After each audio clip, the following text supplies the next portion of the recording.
মালিক জিজ্ঞাসা করে প্রতিদিন, বান্দা কি কারণে আমাকে ছেড়ে দিলা? হ্যাঁ, রাত 12টা বাজে তুমি ঘুমায় গেলা, মা ঘুমায় গেল, বাপ ঘুমায় গেল, বিবিও ঘুমায় গেছে, পাড়া পড়শি ঘুমায় গেছে। আল্লাহ বলেন, আমি তো ঘুমাই নাই বান্দা, আমিও তো ঘুমাই নাই। সারাদিনে আমিও তো জগৎটা পরিচালনা করছি, তবুও তো আমার কোনো ক্লান্তি নাই, আমি তো ঘুমাই নাই। কেন ঘুমাই নাই জানো বান্দা?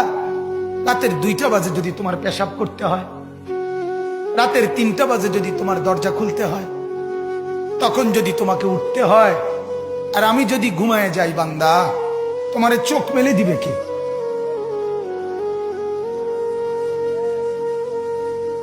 এই বাপ, চোখ মেলে দিবে কে?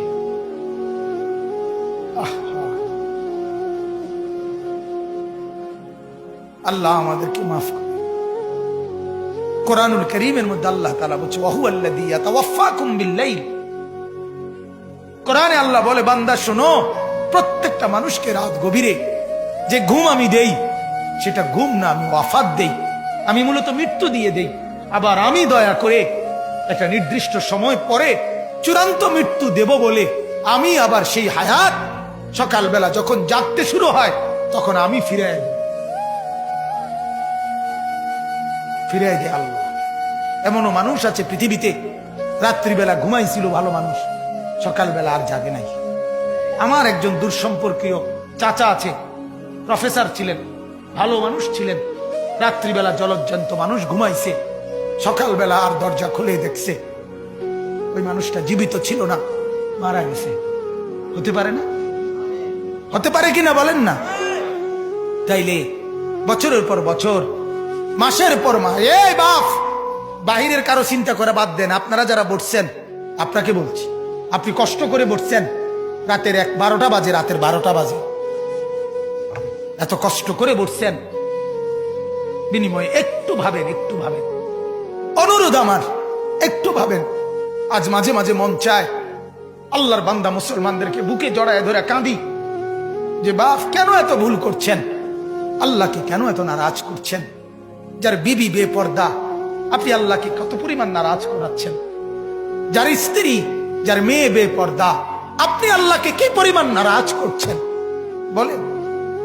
এক কুকুর মরলে, লাশ ফেলে রাখলে যেই দুর্গন্ধ ছড়ায়, সেই দুর্গন্ধে অল্প কিছু মানুষের কষ্ট হয় কিছুক্ষণ, কিন্তু এক নারী বেপর্দা হাঁটলে যে যুবকগুলোর চরিত্র নষ্ট হয়, সেই নারী এক মরা লাশওয়ালা কুত্তার চাইতে বেশি দুর্গন্ধ ছড়ায়।